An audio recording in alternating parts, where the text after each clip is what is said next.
नागपूर हिंसाचाराच्या प्रकरणी अटकेत असलेला मुख्य संशयित आरोपी फहीम खानची पोलीस कोठडीची मुदत संपल्यानं त्याला आज न्यायालयात हजर केलं जाणार आहे.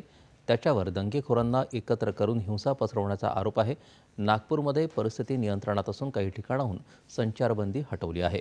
3 दिवसांनंतर हिंसाग्रस्त कपिलवन आणि नंदनगड इथून संचारबंदी हटवण्यात आली. मात्र आज शुक्रवारी नमाजाचा दिवस असल्यानं 17 मार्च रोजी झालेल्या हिंसेच्या पार्श्वभूमीवर पोलिसांनी मोमीनपोरा इथली सुरक्षा व्यवस्था वाढवली आहे.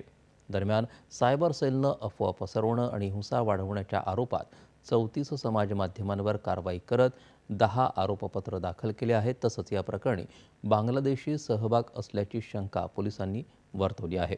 या प्रकरणी आतापर्यंत चौकशीसाठी ताब्यात घेतलेल्या नागरिकांशिवाय आणखी 91 जणांना औपचारिकरित्या अटक करण्यात आली आहे. या प्रकरणी आरोपी फहीम खानचा निकटवर्तीय संशयित सय्यद आसिम याचा शोध सुरू आहे. त्याला उत्तर प्रदेश दहशतवाद विरोधी पथकानं एका हत्येच्या आरोपाखाली अटक केली होती.